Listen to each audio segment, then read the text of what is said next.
Shapelas. I am so excited to present to you today's guest. He is super funny. I'm sure you've seen him on Instagram. He goes viral a lot. And I mean, I'm just very excited that he's here. Welcome. Thank you for having Dovie me. Neuberger. Shapelas. Well, what am I supposed to say? No, it's just funny. Kindala. Here's Dovie.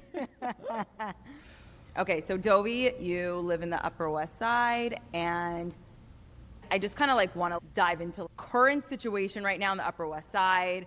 How is that working out for you? My current situation in the Upper West Side. It's funny you say that because I'm leaving the Upper West Side like August 1st. Oh. Breaking news. Breaking news, ladies. He's leaving the Upper West Side. I don't know. I mean, it's got its pros and cons. I'm not like the guy that's like everyone should come to the Upper West Side. Why did you go to the Upper West Side? It's just where you go. It's the next stop on the conveyor belt, I think. How old are you? I'm 29. But Okay. I moved there probably when I was 26, maybe 26 and a half. I've lived there for 2.5 years. The only problem with the Upper West Side is that like it's not so much a singles community as it is a community of people that fail to get married. Because So, I like, lived in the Upper West Side for 4 years, and people like assume it's just like a party city. I'm like, what party are you referring to? it's not fun at all. Like what? Like the Friday night dinners that everyone makes like a potluck? Oh, gross. Have you been to one of those? Have I been to one of those? I've been to 1,000 of them. I actually like eating at families way more. Right? Because like my like approach to Yiddishkeit in general is like when you do something religious, like do it in the authentic way. When you do something treif, do it in that authentic way. You know what I mean? I got in a fight with my roommates about Purim because like they wanted to have a vibey Upper West Side style, just like, you know, like an Upper West Side party on Purim at our place, where it's like all the people we love and we know, like guys and girls, and I was like, it's not like, I'd rather, like if it was Saturday night and we're doing Saturday night, let's do Saturday night, but it's not, it's Purim. Let's Right. just like have guys only, have Purim the way like we all did it in yeshiva, Right. and enjoy it. And I could do that any other day. Do you feel like you ever grew out of that like yeshiva state? Did I grow out of it? I mean, I didn't like, I was never like so, when I bounced around from yeshivas, but there's so many like nostalgic parts of it I still enjoy, Yeah. and I don't want it to be like tainted by like a stupid Upper West Side Purim party. But how has the dating? I don't know if I date so much in the Upper West Side. I think the girls that, like, I've definitely dated girls from there, but how controversial are we getting on this podcast? We Like, can get as controversial as you want, and then if we feel like it just is No, I think- slightly inappropriate, we can get rid of that portion if you'd like. I mean, your views on like dating and relationships always change, and I think like one of the criticisms of like the Upper West Side, not just Upper West Side, just like Jewish singles communities in general, is that like people get comfortable in their singlehood and like don't get married. I don't think that's what it is. Actually, I just think it's like when you go to a new place with a ton of people, Mm-hmm. and you meet someone you like and you click with, you don't date them because you're like, well, let me see like what else they're serving here.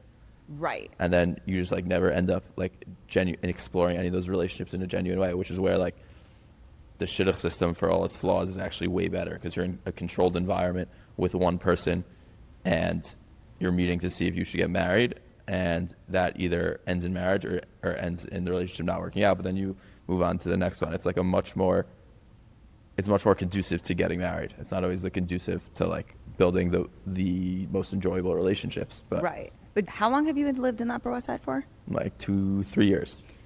Would you say the majority of girls that you've dated there, well, in New York? I haven't dated all that many girls from the Upper West Side. No. So you dated them from like other parts of New York? I just like, I also like, I don't enjoy, like when you date someone from the Upper West Side, like you meet them at an event with Right. 1,000 other guys. Right. And it's not like you and them in a genuine, purpose-filled like date. You're competing with 1,000 other guys. How is that for you? I just don't enjoy that style of Are dating. you confident? I go up and down in my confidence depending on my. What are you self-conscious about? Every guy's self-conscious. Right. What so- are you like insecure about? Yeah. Let's hear this. I'm actually genuinely curious. I mean, for a while I was like someone who was trying to be a comedian. That was just like so cringe, you know? Why is that cringe? Because like I wasn't like big on social media or anything. I was just like, oh, you're at At least you know you can have fun on a date, and like if the girl doesn't want to talk, at least you have something to say and like keep it somewhat entertaining. Nah, I'm not No? I'm not the most entertaining person like in like human to human interactions. I'm like very performative by nature and like Got and it. stand up and like Instagram reels. Like people tend to be underwhelmed, I would say, when they meet me. But I don't know. I was definitely insecure about that for sure. Like when you just at a table full of investment bankers and you're like, I like do comedy shows, and they're like, why have I never seen you? Like, what's like? Also, when you're starting out, Right. like, what does that mean? You're a comedian. Right. And then every guy in the shop is like, I'm a comedian too. I'm funny. I just don't do it. I just have a real job also. But when you go out with a girl that's like young and from the suburbs and still in a place like a healthy, like want to get married or raise a family place, like it's just much more intuitive to me, I find. Yeah. So. I lived in the Upper West Side after I got divorced. So You're divorced? yeah. No, I'm kidding. I know. I mean, I'm remarried now, but I know. was But divorced. anybody who starts a podcast called Kallah Tatty has some. Oh, okay. has at least one divorce. I mean, no, the name was just a spin-off of another name of another podcast. Oh, you're not allowed to say. They might sue us. I don't want to say what it is, but we all know what it is. Okay. Yeah, when I was living in the Upper West Side, like obviously my views on marriage were like completely different than before I even got married, and my mindset was so different, and I was looking for things that were very different. Mind you, right after I got divorced, my brain was just like not in the right headspace in terms of, I was so confused because I thought I knew what I wanted, but obviously what I wanted didn't work out for me. So now I'm in this like situation where I'm like, okay, that's what I wanted, and now obviously that didn't work out. So now I have to go find what will work for me. So I dated all different types of people, all different age ranges, short, tall, skinny, fat, someone who had You thought you thought you might want a fat guy? Is that what you're saying? You had to try maybe, everything? You know what? Don't. To know? Maybe. I mean, that's the least conducive way to build a relationship, is to have a checklist. I mean, it happens to be like what everyone does, but like it's the least. I forgot who told me this. I think it was like one of my Maré. Like the biggest contradiction inherent within dating is that you are doing what is like by definition the most judgmental experience of all time. You're sitting across from a person and judging their values and their experiences and seeing if they are good enough for you and if they will make a good spouse, while at the same time trying to build like a romantic relationship, which by definition, like you cannot be judgmental in order to build like a good relationship. What do you mean? Meaning like Of course I'm judging the person across the table. That's my my job. And it makes it difficult to build a genuine romantic relationship with someone you're constantly judging. I feel like that's the complete opposite. Why? Because if I'm not judging somebody on a date, I'm not doing my job. That's the inherent contradiction. I'm saying it's like it's hard, but you also want to build a real relationship with them. You want to build a unconditional loving relationship with them, and it's hard to fall into that. I don't know how people have this like unconditional love, whatever, when people date for a few months and then they think they love them. And it's like, it's very hard to see red flags when you're wearing rose tinted glasses, sitting over dinner for like a few times and then trying to not judge them. And then agree, I'm not saying not to agree judge them. to have something long term. Like I find that kind of like ridiculous. But then how do you like fall in love with someone that you're constantly judging? You take your time. And if dating is so hard and you're struggling to date someone, it's not going to get better when you're married. No, I'm not saying struggling. I'm just saying like if you're dating for marriage and you're meeting this person on a date, and you're simultaneously trying to figure out if they match your values and will make a good spouse, but at the same time, like there's just the intangible piece of like you have to like genuinely connect and be in love with this person. Building those two things go against each other, I think. Meaning doing the research, this is like a very clinical assessment. Does this person agree with me on what kind of lifestyle we want to live and what's most important to us and whatever, religious level, monetary, this and that. That's like a very just like clinical judgmental process. Look at him. Do I think he's going to be a good father? Do I think he's going to make enough money for me? Then there's the like building the intangible, like two people have to fall in love on a chemical, like non-rational basis. Right. And when you're constantly judging that person simultaneously because of this side, it's very hard to fall in love with them. I think, or that. I overcorrect in general. Like I have no checklist and I ignore this whole thing and I just look for like the chemical and like emotional connection, and then people yell at me and are like, but like what about A, B, C, and D? And I tend to not care. So about what any. are you looking for? I just said I don't know. No, well, like if you had like Build-a-Girl, like a Build-a-Girl? Build-a-Bear. Yeah, they what should would make you that, build by her? the way. By the way, with AI, no doubt in 10 years from now you could build your own wife. Right, but you see, like if you could build a girl, then you wouldn't fall in love with them, because it's just not a real thing. Why? It could be your dream girl. But like you're like the piece of like the connection is not something that's checks all your boxes. It's just something that like it's like totally intangible. It's almost like spiritual in a sense. Yeah. But if you had to like envision your ideal wife, what qualities would she have? What would she look like? How would she talk to you? What kind of a mother would she be? Good at all of those. I would hope so. I don't know. It's changed so much, and it always changes. But I don't know. Everyone's looking for someone like super giving. I think that's like the most important thing is like someone super selfless. That good balance of obsessed with you, but also knows how to like push you and be your best at the same time, which is so hard. I hear that. Like when they're criticizing you and critiquing you and like managing you, you know it comes from such a place of love because how obsessed they are with you. Right. So sometimes tough love is actually like coming from real love. Because I see this even in my marriage with Zoli, and I love him, and he always says, coming. I love you more, and I say, no, we have different love languages. What's your love language? Gifts, but but he's like I can see, by the way. The earrings, the rings, I could tell.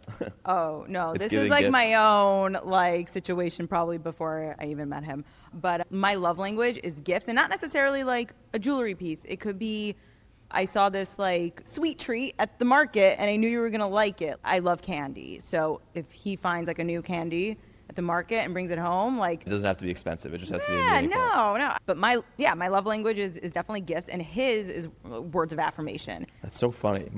Most guys, it's words of affirmation because they need their ego stroked. Right. So when I tell Zoli, totally like, oh, words you of look like a snack right now, it's like his whole. Have you ever said that sentence? Wow.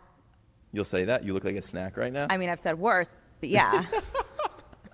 So, I mean, I am married to him. So. I guess it's not inappropriate. I wouldn't know how to respond to such a sentence. What if someone told you? If you were on a date with a girl and she's like, wow, you look fantastic, or that's not the same as you look like a snack right now. Right. I wouldn't say it. It'd be like, I gotta leave. I can't be here. I don't know. I'd be like, what kind of snack? Okay, so for all the people who live in the Upper West Side, where do you think the best shot of meeting somebody would be at? Would it be a Friday night dinner? Would it be at a party? Would it be at a bar? Like, if you had to like. Oh yeah, no. The best way to like meet someone that you're trying to marry is on a date, because then you're already in the context of we are seeing if we like each other Right, but how do you enough get to build to a that relationship. date? Like, where are you meeting that person to take them on a date? Is it an app? Is it Hinge? J-Swipe? It's a good question. Probably like see if they have like really cool Instagram reels. I would say that was the best way. Instagram reels? No, I'm kidding. I'm talking about myself. Do people DM you like all the time? Do people DM me to date me all the time? Yes. No, it's happened, but like. Yeah, and then all the you're time. like, block. No, I've never blocked anyone actually. Really? I was on the verge of blocking my first person. Really? And, But like, what happened? He's just so weird. Oh, it's a he? Yeah. Oh, I thought it would be like more spicy. He's so damn weird. I just like. What would he say? Or do we not want to say? No, there's definitely girls that have been block-worthy that I haven't blocked. Block-worthy? Because, yeah. Okay, that's going to be a new phrase that we're going to say. Block-worthy? Yeah. Okay. Where's the best place to meet? Yeah. There's a happy hour on the east side I like a lot. Which place? Chabad has like a happy hour like Okay. Friday night. It's very hit or miss. It's actually a funny place because sometimes you'll go in there and you'll be like, there's like literally like this is hell on earth, and sometimes Which Chabad? Chabad Upper East Side.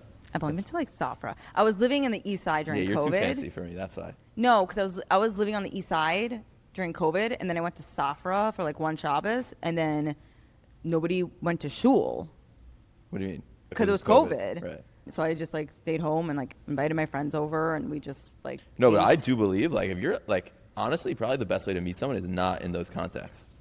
Like realistically, that's where you have to meet them in order to Right. get on a date with them. But like Right. if you could get on a date with them before you meet them in those contexts, you'll have a much better shot at building like of them liking you. Because if you meet them at a singles event, like you again, like I said, they're not meeting you in a vacuum. They are inherently comparing you to every other guy there. Right. Right. In general, when you live in the city is just one big single scene, really. It really is. So wherever you meet someone in the city, they like she's comparing you with all the other guys she met in the city. Yeah, that's so sad though. It's very hard to have appeal unless you're like new on the block, like new to a given location. Right. No, I hear that. Because, That's like, what I I hate to say it, but when I was living there and the first year I was there, I obviously downloaded all the dating apps. Right. I saw who was available. Have you ever gone on multiple dates in a day? No. I actually, one time, this was actually before I got married to my first husband, I had a date with somebody and we went to Maré. Is that good or bad? I want to figure out. No, like I love Maré, and like the guy asked me, do you want to go here? And I said, yeah, I love that place. Great steak, frites, like whatever. Right. Glass Cabernet, like I have and the you were same like thing. shidduch dating at this point? Yeah. I was so young. I was like 18 or 19 years old. 18? You started dating Yeah. at 18? Well, Did you go to seminary? No, I skipped 12th grade. I did not go to seminary. I went straight from 11th grade to college. And so And then you started dating. I actually that started year. dating when I was 17. That's illegal, right? We were just dating, eat food at a table with somebody. That's legal. There's nothing Okay. illegal about that. Right. And your parents like knew, like they were on board? Of course they know. That's wild. That's Why is that's that actually wild? That's very Syrian. But no, because I hate to say it, but like in the real world, people date when they're 15, 16 years old. What's the difference? No, like in the non-Jewish world, they Yeah. date other high schoolers, just so you're aware. I understand that. They're not like dating 30-year-old men. Like, Whatever. I had my thing. But so who took you to prom? So no, it happens to be it was a guy. So I was like 18 or 19, and the guy was like 20 or 21. Okay. Okay. And we go out. Great conversation. I just knew like this guy was like too similar to me. And I was like, just doesn't feel like we complement each other. Like we could be friends, but like I can't see myself marrying this guy. And We're gonna be Shadchan. friends, right? What? There's no such thing as friends. No, I have some guy friends that are like legit friends. Like Okay. they're friends. But the Shadchan knew I was there for like a week, and they're like, well, if that one didn't work, I'll set you up someone else. So then she set me up with another guy, and that guy took me to Maré the next night. Oh, So I went to Maré twice. And all the waiters are like, this girl. And I got the same table and the same waiter, and he's like, you want the same thing you had last night? That's and so I'm funny. like, oh my God. And I'm like, shut up. And the guy sitting across the table was like so confused. He's like, what? You were here last night? I'm like, no. I probably look just like somebody else. And like the waiter's like looking at me like, you're such a liar. I'm like, what am I supposed to do? I didn't know I was going to get to this table. There's got to be like confidentiality agreements with like waiters and cooks. What are you talking about? All the doormen in the city, you think they have That's true. confidentiality agreements? I wanted to do a podcast with just doormen in the city. They know the dirt part. Everybody. everything. Oh my God. It's Yeah. probably really juicy. Of course it is. Yeah. There was one doorman that like wrote he was like the doorman in a famous building, and he wrote like a book about it. But if we had doormen in just like in like the Jewish tell-all? buildings, no, like imagine like just like Park West Village, like the Stonehenge, all like the Which- Jewish buildings. So I used to live in Stonehenge on 89th. It was like the Stern YU, like literal. Right, that's what I'm saying. It's just the next step on the conveyor belt. Like there's a conveyor belt, and like you're supposed to fall off it and get married at certain points, and then people who like don't fall off it just like stay on it, and they hit Right. the Upper West Side, and then like they're supposed to fall off it there. If they don't fall off it there, they hit the East Side. If they don't fall off it there, I don't know what the hell happens to you then. What was your worst date you ever had? I haven't had like such bad dates. And I Do you feel usually like- take them for drinks? Yeah. Now, Okay. now I do. I mean, I've said Smart. yeah. What did I I, think do? it's smart, especially if you don't I know started the dating when I person. was 20. Also. Oh wow! So you've been in the game for like a while. Yeah. And so you're like, screw this! I'm not getting $100 dinners like every time I go out. $100 dinners. First of all, in the city, drinks is like $100. It is. It's crazy. Drinks, if you like, especially like if you're Ubering, drinks is literally $200. It's crazy. If you go to like a rooftop bar, like each drink is let's say $25. But like, have you ever been on a date where you're like, I want to kill myself? Like this is like, Oh, I'm sure, but they all follow me, so I don't know if I could. you're not saying names. I've been on dates or on like if, yeah. Like what was like something that like just was like I feel like you always try to make the most of it. Like if you're on a date where you're like, I just want to kill myself, like you look at it as an experiment, right. right? I mean, I think of it as a learning experience. Right. That's like, what I did. Like, I let's don't see know. what I can convince this girl. Let's see if I can convince her I was in the Marines. Okay. So what's your biggest pet peeve on a date? What's my biggest pet peeve on a date? I could give you mine. Yeah, what's yours? Like chewing with your mouth open. It's disgusting. You would hate being on a date with me. No, I don't chew with my mouth I open, but I'm like look. a loud chewer. I was once on a date with someone and they were eating. Like, I don't think people should get food on dates though. and I'm like, I lost my appetite. I think I'll take it to go though. eating is a very intimate experience. Like, It is. I don't want to eat with someone until I'm extremely comfortable with them. No, but you need to know off the bat, because let's say you started liking someone and then you're like a third date in and then you're like, they eat like that, like I'm out. And they don't change. I'm just letting you know they don't change. And Right, but that's a flaw you could live with. I cannot live with that. You could live with someone who doesn't eat well. I would not live with that. Is that what happened in your first marriage? No, but it's just something that I noticed. Like I'm just one of those crazy people where like the slurping, the chewing, those like heavy breathers, like people who make like a lot of noise by just doing nothing. I'm the loudest chewer in the world. I think it's because my teeth. But maybe you'll I think I have find someone weak who teeth. does that too. So like it's cool. Well, I wouldn't want someone that does that. Eats like me. That's gross. I don't know. I hate eating on dates. Like you're nervous. Like especially a first or second date. Like your stomach closes up. Like you always end up like no one actually ends up eating. Right. And you just leave it. One pet peeve I had. It's not like such a pet peeve. I don't like if the girl wouldn't say like, oh, text me when you get back. If I like drove to the 5 towns and I was like leaving at like midnight, and even if like they didn't want to go out with me again, like I just wanted them to say like, text me when you get back. That was like the smallest thing. I was like, you want them? Yeah. I was like the biggest indicator of someone who like can think outside of their own, right? Like their own what's going on with me right now.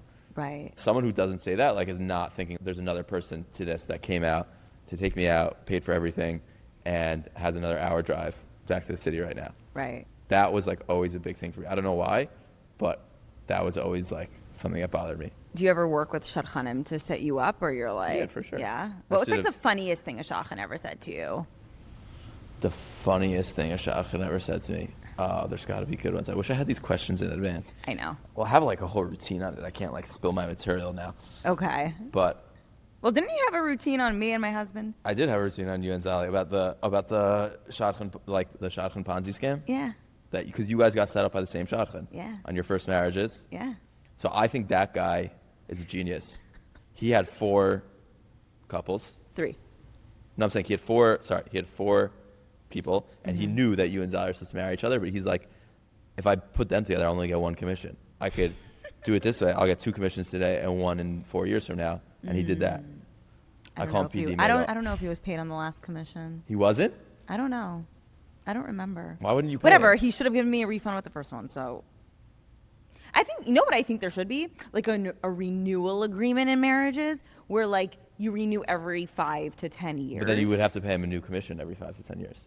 But I think if your marriage is good enough, you would pay for it. I think It's like a lease renewal. Like if someone like stays in their house that you sell them for 5 years, are they going to pay you another commission? Depends what the listing agreement says. Is Everything's negotiable. is that That's a what I thing? learned. Everything is negotiable. If you sell someone a house and they hate it after a month and sell it, you still keep your commission. Yeah, obviously. Right, so. I've same literally thing. just done that. Same Like thing, but- literally, I sold something in downtown. 2 weeks later, it's back on the market with like Are you selling it again? No, I'm not selling it again, but like people do interesting things in the business. I'm trying to think of like the funniest thing a shop Well, never said to me. while you think about that, I'm also going to ask you another question. Sure. What's the most yeshivish pickup line you've ever heard of or used? I actually just did a reel where I did like Jewish pickup lines, but those aren't like so yeshivish. I mean, there aren't really yeshivish pickup lines because if you're really yeshivish, you don't need a pickup line. So what would you say if you're like ultra yeshivish, like to a girl? Like I don't even know how you would approach a girl if you never like even like met Can one I get before. your DOORMEN number like right off the bat? That could be like a pretty yeshivish pickup line. It's like so yeshivish. Yeah. And like DOORMEN only. Like if they did like any other ones, like It's not like 23andMe and like whatever. 23andMe. That I doesn't don't test know. for No, diseases. I don't even know what they do. What's the most yeshivish pickup line someone's ever used on you? I never really dated yeshivish people, so I don't know. Aren't you yeshivish? No? You're insulted. If you're insulted, that means I'm you're not insulted. I mean, I went to very. Where'd you go to frum high school? schools. Beis Yaakov. Beis Yaakov, LA? Yeah. That's very yeshivish. But I didn't go there by choice, and everybody knows that. I never met anyone from Beis Yaakov, LA that went there by choice. There are no options in LA. You have literally a choice of 3 schools. They're all very different. Like you don't have options. I've like New heard York.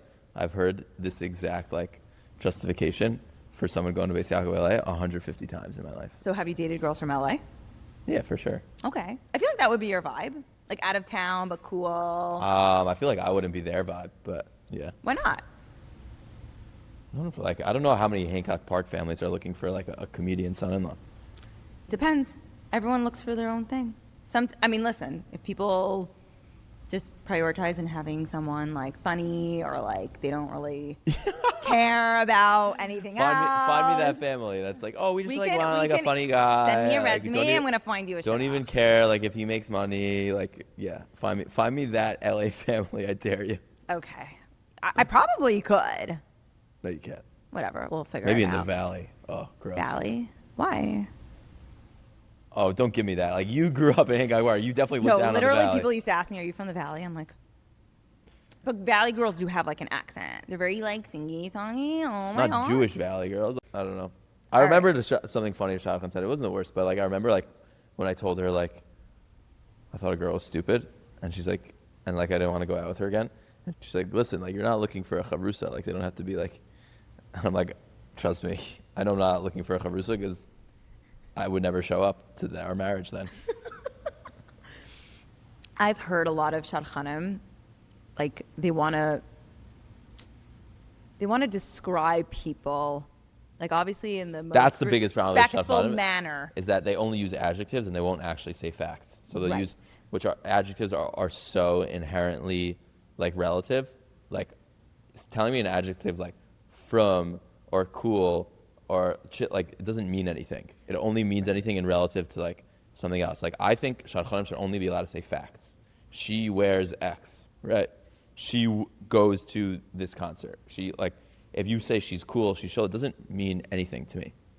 And even if you use words like from or yeshivish, like that in one person's mind has a totally different connotation as something else. Right. It's so funny because I remember I was talking to a shadchan who called me on a reference of a friend of mine. And I never get those calls. I love getting them, and I'm very honest because I don't like being somebody to be held accountable for like lying. And I remember a shadchan called me about somebody who I was friends with when I was, in grade school and high school. And they were asking me about this specific person, and they're like, is she still thin? And I was like, honestly, like, she's not a size 2. She's not a size 4. And I said, like, I'm not going to lie because, like, what's the point? Like, if this guy is going to be that guy who's like, I'm not dating anybody larger than a size 4, then, like, the girl's not for him. We don't know what sizes are, guys, by the way. I don't know. Like, you say size 2, size 4, size 0. I have no idea what that guys means. Like, think someone who's, like, a size 2 is not necessarily a size 2. They're usually bigger, but, like, they think, like, they're thin, but also girls carry their weights very differently. They make the sizes, like, so much smaller for girls. Like, I'm a size, like, 32. Right, so we don't have sizes like that.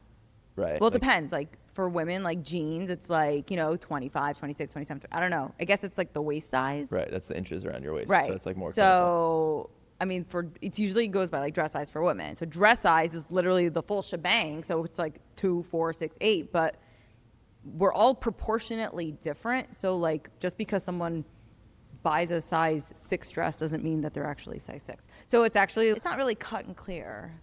But I like that she asked if she was thin. Like, she wasn't like...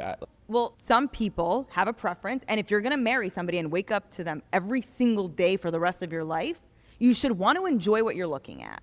And people who are like, but looks don't really matter. No, they do. They do matter. Does anyone actually think they don't matter? I think that's such an antiquated approach. Like, when I get, like...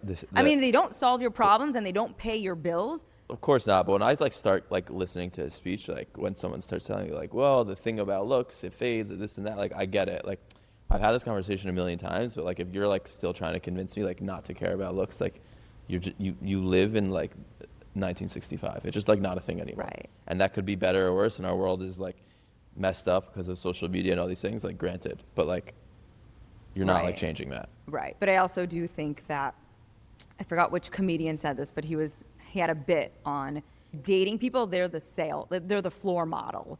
The whole point of like how they are and how they look right now is because they need to get themselves sold. Like, so who are they going to be in 30 years from now? What are they going to look like? So I think a lot of things like habits, like if a guy or a girl like works out every day, takes care of their health, maintains themselves, like people who are like doing that on a consistent basis, like most likely they will end up looking pretty good in 30 years from now. That's why I work out a lot. Do you? I actually just Do you work out? I just hired a trainer for the first time in my life because I just felt like... What kind of workout? I don't know. You don't know yet? Weights? Like 40 minutes? Oh, what kind? Yeah, I like don't what know. do you do? Like, is it yoga, weights, We training? do some weights. Like, We schmooze a lot. oh, so you work out your jaw. Yeah. Okay, that's fine. Okay, we're gonna play a little game, this or that. So, pretty girl or rich father-in-law? Pretty girl. Why? I like the answer. Yeah, but say why. Well, her rich father-in-law would be my dad, so that's already not happening. So No, rich for dad you. For a rich father-in-law, I mean, like, I don't know. It sounds cliche, but like one is just like so much like one just matters and one just like doesn't matter. They both come with like a lot of baggage. Or they Pretty could. girl or a rich They father-in-law? could, like, meaning like rich father-in-laws are like stereotypically controlling, and pretty girls are stereotypically. Right. Can we say bitch? We could say that. Oh, so You could say it. you're Say you're always trying to find the diamond in the rough. You're trying to find the beautiful girl that has like Right. great qualities. Right. Which there are a lot of. I think a lot of people, like, when they're really young and they, like, want to marry knowing that, oh, my father-in-law could connect me with all the right people and, like, I'll be, like, really successful. I'm But not they gonna don't be one to, realize like- that there's, like, a control aspect. Yeah, and I'm not gonna like try to like play down that. Like definitely like when you marry into a wealthy family, that obviously like opens doors for you and like changes your life. But it can also backfire if things go dark. Yeah, in a very cliche way, it's like not everything. I mean, I don't know. Also, I like to happen to not have the most expensive taste. Okay. Like all these things. So you're just, like, happy-go-lucky, like, whatever. I- Like, you'd be happy, whatever. I would also be a horrible rich person. You're not good at money managing? For sure, not good at money managing, but I'm not good at spending money. Oh. Like I wouldn't. That's good. Like I think I would wear the exact same clothes and eat the exact same food. And It's a very good mentality to have. no, it's not even like it's not a good mentality. It's in like a bad. Like I just don't know. I don't have good taste in like that sense. Got Like I it. was like for the first time in my life, I was taking the Amtrak back from Baltimore, and this is the first time I ever upgraded. Like I bought like a business class on the Amtrak. I felt like so cool for like $20, and I got to my seat. I'm like, I was like, this seat's amazing. Like I'm sitting first class. Like, oh, it's really all it's cracked it out to be. The person literally walked up to me, scanned my ticket, and it's like, you're in coach still, and you have a business class ticket. I was like, oh, I knew that. I just like don't. Like I definitely like dream about having a lot of money, but it's more about like having like the non-anxiety of not having money. Right. More than like specific things. Like I don't have things Money in is mind. a tool. All it is a tool to make your life easier. Right, but I don't have things in mind that I would buy if I had a lot of money. But like you I- just know like life could be much easier just knowing I would like, just be, like, I could just not pay someone stressed. to do this. I could pay to be more comfortable here. It's a tool. That's all it is. Right, but I don't think I would like have nice vacations. Not because like I don't want to. I just like have no taste for it. Okay. White shirt or blue shirt on Shabbos? I mean, like white shirts always look better. They I don't- do. They do. They just like It's make people annoying- look more expensive. I don't know what right. it is. It's annoying that the like yeshiva world co-opted them and like it puts you in a box already. Right. So now like you have to sign up for like a certain like way of being perceived when you wear one.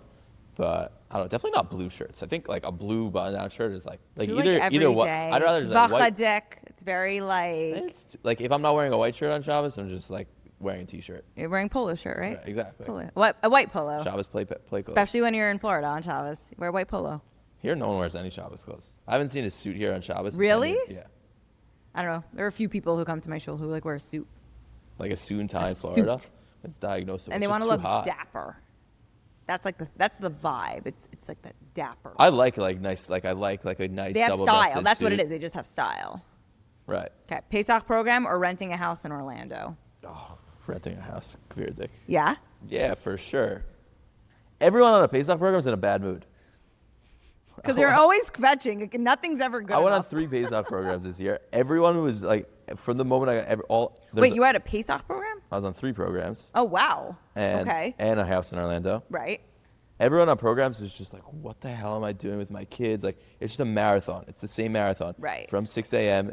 until bedtime. Like, what do I do with my kids? They're always at the front desk. No, they're at the camps, no? And they're at the pool. I don't know. and Somehow everyone was always Kvetching? complaining. That is the absolute dead last job. I would rather be a janitor on the New York City subway system than run a Pesach program. I really would. It must be very difficult. And then once everyone leaves, I don't even want to know what the condition of the hotels are in once they leave. Right. Like shmushed mushy matzah, like on the walls. The people in like private houses like look down on the Pesach program people. Oh, is it like more spitzy to It's like just like rent that's out a for house? like medium rich people. It's like whatever. Like we do our own thing. Right. Like It's so interesting because when I was growing up, like Pesach programs were like the thing to do. I guess because there was no Airbnb, so like you didn't have like the option to just like rent houses and do your own thing. Like it wasn't as popular. Right. It was also like the be all. It was like the who's who. Like you went there for the hawk. Right. Now everyone's and like, you go there for a shidduch. right. Like Like you're literally on display. Yeah. Okay. So Lakewood or Muncie? Now Lakewood. Lakewood's is a like vibe. poppin'. Lakewood's like the hub of like everything right So now. sticky. Especially if you include like Jackson and Tom's River. Right. Well, Tom's River is like a whole like. It's so funny to me that like people like in the modern world still think Lakewood is like. I mean, I still think Lakewood is Lakewood because I've been there But one it's time like, in my life. but like if you talk to like a real modern Orthodox person, and like you say like, oh, like I have a business meeting in Lakewood, they're like, what do you mean? Like people in like they have jobs, like they work. Right. And you're like everyone in Lakewood think like everyone makes was forced way to. more money than you. No, but I think everyone was kind of forced to work. However it happened, it's like the hub of Thank business. God. Right now. I believe people should be working. That's my hashkafa. Yeah, I think Get a people should be job, chilling. people. I don't WhatsApp know. status or Instagram stories? For who? For yourself. I'm way more on Instagram, but WhatsApp is like definitely like I feel like that's like yeshivish to have like WhatsApp stories. yeah. It's so funny. Like we always invent these like things in our head that are like something is like less from, and then we just create the exact same thing under a different name, right? Like social media is trafe because like there's girls on it and all these things, and then we just The newspaper used to be Trafe too, by the way, back in the day. and then like we just have like the same thing on our WhatsApp statuses. Right. But I think on Instagram, you never know what you're going to come across. Like, you never know what you'll see when you're just mindlessly scrolling on Reels and Right, whatever. I guess so. I mean, the algorithm's pretty good. Yeah. Kiddush club or davening? Kiddush Club. Who would choose that Duh. one? Sometimes I'm like, you know what? I'm going to go say hi to him. Hi to who? God. Hashem? Yeah. Oh, but that's not like, you don't mean like in a shul, like. No, like when you go to shul, like, are you like going to daven or are you like going to go for Kiddush club? Like, are you rolling in like towards the end of like I feel like all Musaf? my best prayers have not been in shul. Where are your best prayers at? I think everyone's best prayers are probably at their most like desperate times in life. Like crying in bed, like God I've like help it's been me. like 4 a.m. and I've like driven like to the Ohel by myself, and like those are the best Wow. ones, or like Ribnitz. Got I it. used to be a big Ribnitz person. You ever go? No, I went to What? the Ohel one time. I went to the Ribnitz the night before my LSAT, just by myself. I went to the OL one time. Yeah. Okay, but the OL and not posting about it. If you post, if you're like one of those girls with the fresh manicures, like over the Tehillim, posting from the Rebbe's kever, you know the exact picture I'm talking about. You know what I'm talking about. Every Maybe. like sneeth model like goes to the OL Is once that a like week. it's a model or influencer thing? There's like sneeth models now, Oh, okay. and I don't know. they I like don't- post from the OL like the most OL thirst trap of all time. You lose all your schar and davening from that trip to the OL. You're not allowed to post about it. You either get the post or you get the prayer answered. You don't get both. I went to the Ohel with somebody in mind. It wasn't even for myself. And I Wow, remember. shit, such a tzaddik ass. No, and like I remember like this person was just going through a really shitty time, and I felt so like helpless. And I'm like, God, like I have a really interesting relationship with God, and like Zoli knows about it. Like, Yeah, I don't know if God knows about it. he knows. But I remember like I went and like you know how you like write down like the name, but I did it, and a couple of weeks later I got really good news on that person, and I was just like, thank you, God. Like that was the only time I ever went to the Ohel. Ugh, I hate those stories. Not gonna lie. No, but The God vending machine stories. no, but like it was just kind of like I kind of like just like know certain things, and I've had like really odd things happen to me, especially since I'm like a kid.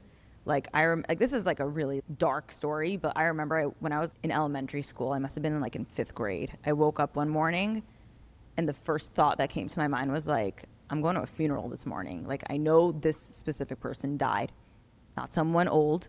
My mother came into my room and she's like, "You're not going to school today." And I'm like, "Oh." That's weird. And I'm like, "Oh, this person died." She's like, "How did you know?" I'm like, I felt it in my bones. Like I was brushing my teeth and I'm like, I'm not going to school. Like I'm not putting on my uniform right now. Like I know. I bet a cold case is about to be opened, and you're gonna get a knock. It from was FBI. really weird. And like my mother freaked out a little bit. Okay, we're gonna continue on a lighter note. Okay. Milchigs or fleischigs? I'll skip that one. It's such a stupid question. That is Milchigs or flavor? I actually happen to be a milchig guy. really. Yeah. I You love don't strike me as a milchigs guy. I love a penny vodka. Oh my gosh. Okay. Sheetal or snood? Which guy would prick his snood? I don't know. Some people That's like gross. weird. I mean, I don't like either of them that much. I'm not into hair covering. Okay, this is our last this or that. Leiv tahor or the chevra? Damn. Oh, I actually just spent some time with a guy from Leif Tahar. Who? I don't know if he'd want to be shouted out on this podcast, but You could shout it out. Gotti Fuchs. Okay. Academy for TORAH. Great guy. I just think that like you take the winner from each one, and whoever has the best winner, No. like you go with him. It's all or nothing, each one. No, that's what I'm saying. I'm going with Leif Tahar because of Deaf Men in the Shtiebel. 100% Leiv tahor all the But way. just I because agree. Deaf Men in the Shtiebel. I agree. So we all saw you on the famous Mislabeled podcast, which I'm actually a really big fan of. Actually? I actually am. I do love. What was your favorite episode? What was my favorite episode? Mine was the girls episode. I'll be honest. That had the most zingers. That had the most it was the most fun by far. I watched a bunch, and I usually listen to it when I'm playing like one of these like stupid Tetris games on my phone, and I can't fall asleep. But then like I can't fall asleep because I'm like listening to the whole thing, and it's like really long. I don't want anyone that listens to me to fall asleep. It was like some girl who like is in like politics, and I'm like blanking on her name. She like Lebanese. Oh, something like that. Yeah, like I haven't really love listened that to. one. I almost never listen to Like- podcasts I'm not on. Or maybe she was from like Iran. I don't remember where she was yeah. from. Yeah. But like that, like I love that one, and like that one, like I mean, that was like a year after I was on it. So right. So what happened? what happened? I feel like it's all out there. I mean, we were putting out some amazing content, and Label's like a masterful producer and CEO, and like obviously built something amazing. I think we just like it just like wasn't a good shidduch. I wasn't ready to be as edgy back then as I am now. Okay. We had argued over a bunch of things on the way, Okay. and I definitely made a lot of mistakes, and there are Okay. things that I probably cared about then that I don't care about now. But it was ultimately like that one live where like that girl came on, and like I just like was so cringed out by how we treated her that I Okay. was just like, this wasn't really like a brand, like wasn't the brand I was trying to build. Right. Um, You're trying to like build your comedy empire. You don't want to like fight with people on like things that you just disagree on and just Yeah, like, I don't want to be like in the middle of like controversy all the time. So much I mean, I like controversy because it's good for clicks and algorithm and stuff Yeah. like that, but not like. But like there are levels to it. Right. And There's it's also just a way to like go it about it. gets to a point where that's not who you are as a person, and being accused of that because someone has an opinion is just like whatever, man. Like Yeah, it's this not one worth specific, it. like this is a hard one for me because like Yeah. I'm so opinionated about it, but I know like the more involved you get with it, just the more people on the internet that hate you. Right. What's a common assumption about you that's totally false? I think it was just one I was talking about with someone. I think I'm like one of the most gentle, sweetest people, like in like familial interactions. Like I think if someone would like see me with like my nieces and nephews or like Yeah. my like immediate family or someone I'm in a relationship with, they would like not recognize me.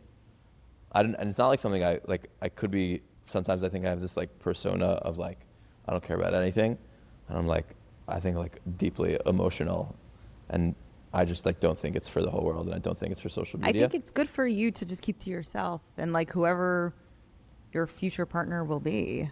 Like It's so weird. That's gonna be a weird cut when you're like, what's something people don't know about you? And I'm just like, I'm the sweetest person ever. But like, you know what I mean? Like, but like that's fine. I'm like a very like gentle, like almost annoyingly lovey person. Like, That's definitely a side we have never seen. and I don't want people to see it. But I just that- want the people that matter. But like this is kind of the whole point of this podcast is like I want people like you who we just know you as a personality on social media, but we don't Right. know you like Well, I don't know if I want you. people to know. But I think people should know that like even if you make funny jokes and someone might be slightly offended by a joke, like there is like a softer side to you. Oh, for sure. Okay. I didn't know that about There you. are things I haven't posted that are like would have gone viral, and there are things that Maybe I you should reconsider posting them. There are things that I've posted that I've taken down. Okay. If you got arrested, who's the first person you're going to call? My dad, Why? just like easy. You're That very was the close with easiest him? answer. Extremely close with him. Wisest Okay. person I know, most well connected, and like the perfect balance of like absolutely like loves you unconditionally, but like wouldn't be like so like my mom loves me just as much as my dad, but like I think she would be so rattled that she wouldn't be She's like, able oh my to, God, what'd you do? like, she wouldn't, no, she just like wouldn't be have like the functionality like at that moment because of how much she loves me. And my dad would like be like, all right, we got to deal with it. Also, what did I do to get arrested? What do you think I did? What would I think you did? If you just heard like Dovie got arrested, what do you think he did? Probably just like wandering the city like super intoxicated. What? I don't know. Like, doesn't that make sense? No. I feel like it would be something like super. Like a Friday night, had too much to drink. No, like, if I got arrested, it would probably be like I was driving without a license because I forgot it and like had unpaid like tickets? traffic tickets. Yeah. Oh, okay. Because I'm just like very disorganized like that. Yeah. Okay, so this is going to be the last question. Is stand-up comedy your end game or just your best excuse for never becoming a lawyer? End game is hard to say. It's my passion. It's like my love, and it's like what I want to build a career around. Okay. My end game, as I've said, is just to get as much attention and be able to like talk and spew as much as I want with as many people as possible to pay attention to me and listen to it and to monetize. Are you trying to get out into like the secular world? Yeah, eventually. I want to be like I could see you having a Netflix special. Oh, thank you so much. I really can. You should tell Netflix. I should. You know Every what? time someone sees my show, they're like, but like, what are you going to do? Your stuff is just for the Jewish world? And I feel like you could be the Jewish Matt Rife. I really think you could. I don't know how to respond to such a thing, but I would. Do you like Matt Rife? Do I like him? Yeah. Do I like I the love most Matt handsome, Rife. richest guy? I love Matt Rife. I mean, we have. He's so funny, but also like so unhinged I can't do and crowd work, so though, offensive that I love him. I don't. His material. You is not did my crowd favorite. work. You did crowd work on me and Zoli. Remember we were sitting there? That's true. Yeah, I did do crowd work on you. So like, I think his like crowd work is like unbeatable, but his material is like not necessarily my style. I don't like his material that he did on like his first Netflix special because it wasn't crowd work and it wasn't strong. But when he does crowd work, it is chef's kiss. It is amazing. But I could see you doing a Netflix special. I would love to be who would want to be just Netflix, like we're gonna a talk. rich hot guy that I just find that like you definitely have a quality that a lot of people in the comedy space lack, which is having not only a niche market, but you're like able to like get outside that box and like I want to explain explain that niche market to a broader audience because I think that niche market is so funny. Like you could be like when I talk about frum like, would you be next Seinfeld? Probably not, but like you could go somewhere along like those lines. It's a funny thing to say. To say like, would you be the next most successful thing at what you're doing? Probably not. But I think when I do like Jewish material in non-Jewish spaces in like comedy clubs, it does well. They love eat it that up because they don't even need a joke. They're like, this is so fascinating. Like matzo balls, haha. Not even matzo balls. They just like if you talk about like shidduchim or just like being Jewish or like anything like tashlich, and you explain tashlich to not, they're just fascinating. They're just laughing. Yeah. Okay. My best shows have been to totally secular audiences. Really? They've been like 8-minute sets at like no-name comedy clubs. Wow. But by far the best. Okay. Well, I can't wait to see your Netflix special. Gonna God come willing, soon. are you gonna go to Ohel to daven for it? Next time you go to the Ohel. Next time I go to the Ohel, I'll make daven that I sure. got a Netflix special? I'm gonna need your name so I could like write it on the paper. Don't post that you went to the Ohel. I don't post most of my life, but I'm gonna have you in mind the next time I go. Appreciate it. You know what? If I go to the Kotel, I'll put your name also in there. In the wall. I think that's made up. Is that made up? They do clean it out. Yeah, I don't know if you're supposed to put notes in the wall. Like someone's bubby was in the wall and he just took that paper out and they're just like, we got to clean up next shift. It's just like you go by cleaning out. Like, sorry, I hope she got her kidney. What is something you think that would solve the Shidduch crisis? Okay, so first of all, I mean, I haven't seen the numbers on it. I believe there's a crisis. Okay. But first of all, one thing is to recognize that like the crisis is generally framed as girls not getting married, and that's not really true. There's a ton of guys that don't get married, and if you want to call it a crisis, you should be like equally as sensitive to them. But if it's like a pure numbers thing, that like guys just get married, like wait to date, so then like with population increase, right? So like the only solution to a mathematical problem is a mathematical solution, right? Like you could talk about how guys should be less picky, and you should talk about how people should meet at dating events and this and that. Like ultimately, if you're talking about a numbers thing, like, and we're not getting multiple wives for guys, then you're gonna need a mathematical solution. So like Right. the things they talk about is guys dating younger, girls dating older. Like I don't think girls are gonna wait. Like no girl that's ready to date is gonna be like, well, like for the Jewish people, I have to wait another 2 years to like. That's not gonna happen. So guys, just the only solution is good for guys really to date younger, which is like not great. I'm sure you could attest to for people that get married young when they're not fully developed. So I don't know if there is a great solution, but this is not a solution to the crisis. But I do think that we should be instituting meal trains for breakups. I think that's very smart. Because meal trains right now. You know how fat girls would get if they had meal trains for breakups? No, just for guys. Yeah. Oh, just for guys. Or like very healthy meal trains for girls, like salads only. And for the lady, no carbs. A salad. But I think that like we do meal trains now for people that have babies when they are on maternity leave, their husband's on paternity leave, and they have their mother-in-law and a baby nurse there. They have the most time in their life. People dropping off the meal trains are like running, like picking up 4 different carpools, have a job, like have to cook dinner for their husband, and then they're like dropping off meal trains at some lady's house who's like literally getting a manicure because her mother-in-law and baby nurse are at home. She just pushed a whole human out of herself. Okay, let's relax a little bit. That was like a week ago.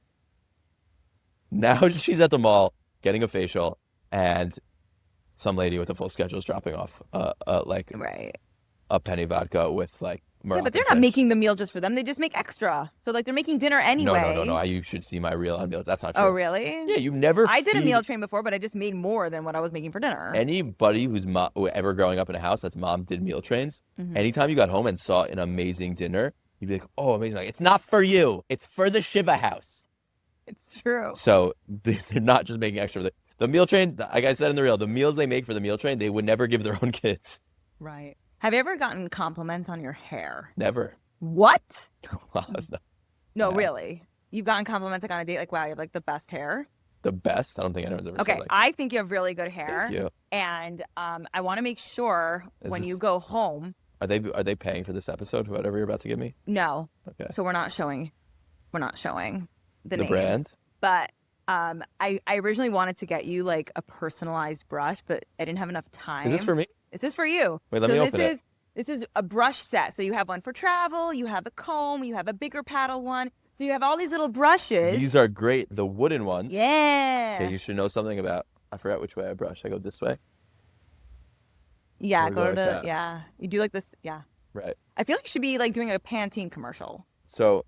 Totally. The oh my thing God. about the wooden brushes. Yeah. First of all, they don't rip hair out, which is great for guys because guys are always like nervous about losing hair. But also they massage the scalp. Oh. And that opens up the pores. It opens up your brain? No. It opens up, the more hair you have, usually the worse your brain works. Oh. But. Okay. Now I must be really freaking stupid. It opens up the pores. Okay. And allows the hair to come out. Oh. They actually make like massage scalpers to stimulate hair growth. That's right. Okay. So it comes with like a little travel one. I came with a note too. One second. Let me read this. Oh. Hi, dear. Oh, thanks. Thank you for your order. Our company focus on customer experience. Confident in. This was written by someone that does not speak English. Okay. Any problem, please contact us directly. We offer replacement or refund service. Warmly regard. Okay. Well, I hope you enjoy. Fiverr business cards. Well, I hope you enjoy. There's like a thing in my brain where I'm like, I want to get every guest like a cute little gift. Really? Like that like resonates with them. What would have been the gift? If you couldn't get a hairbrush, what would it have been? Say something appropriate, please. What would be the next thing you think I need? I don't know. Honestly, like, you went to somebody and they made you like those cookies with your hair that looks all fluffy. So I'm like, so everyone likes his hair. So I'm like, I guess I'll do something with the hair. Thanks. You know, I don't put anything in my hair. What? I don't put anything in my hair. You don't put any products in your hair? That, I think, is one thing people think about me that's not true. No products. Literally whatever shampoo is there. Oh. Not even shampoo all the time. Just like whatever soap? No, I didn't put soap in my hair, but like sometimes just like water. I've never like put gel in it in my life. I hate the way it feels. Do you like love long hair? Like the longer hair? I do, but it doesn't look as good as I think it, as I know that. Like when I get haircuts, I get the like more people are like, you actually look much better. You should try a buzz cut just for like fun. No, never. Okay. I actually have bad dreams about someone shaving my head in the middle of the night all the time. Like nightmares, and I wake up and I'm like, still there. Still there. Yeah. You ever make like a cuckoo, like a little? Yeah, for sure. Like, do you have a ponytail holder? I mean, that would be the next thing. Do you have a ponytail holder? Can we make a cuckoo? I'll show you. If I like, You if know I'm, what? like, You playing know pickup? what? You know what I would have gotten you? Which actually a my sister scrunchie? suggested. No, you know those like makeup headbands that are like bubbly. Oh, I want those because I want to start doing get ready with me. Oh my god! So I was thinking of getting you one in like pink. It would have been so cute. But like, you have to get like a nice one, like not like from Target, Wait, like so I'm like like an this little aloe one cuckoo. or something. It's so cute. Now you look like a grown ass baby And then you just put your with aloe like a on top. beard. No, I'm Syrian. Now you look Syrian, yeah. Okay, well at least the brushes are gonna help you, with your travels and just maintaining I'm gonna use these your tonight. coif. Thank you. I will Pleasure. probably not lose these for at least 2 weeks. Okay, that's good. Okay. Well, Dovie, it's been a pleasure having you. Thank you so much. And I I can't wait to really come back. hope we can do this again. When I'm more famous. Whatever, more, less, whatever. It all Less? I hope works. not less. It all works. But yeah. Thank you so much for having me. Follow me at Pleasure. Dovie Neuberger.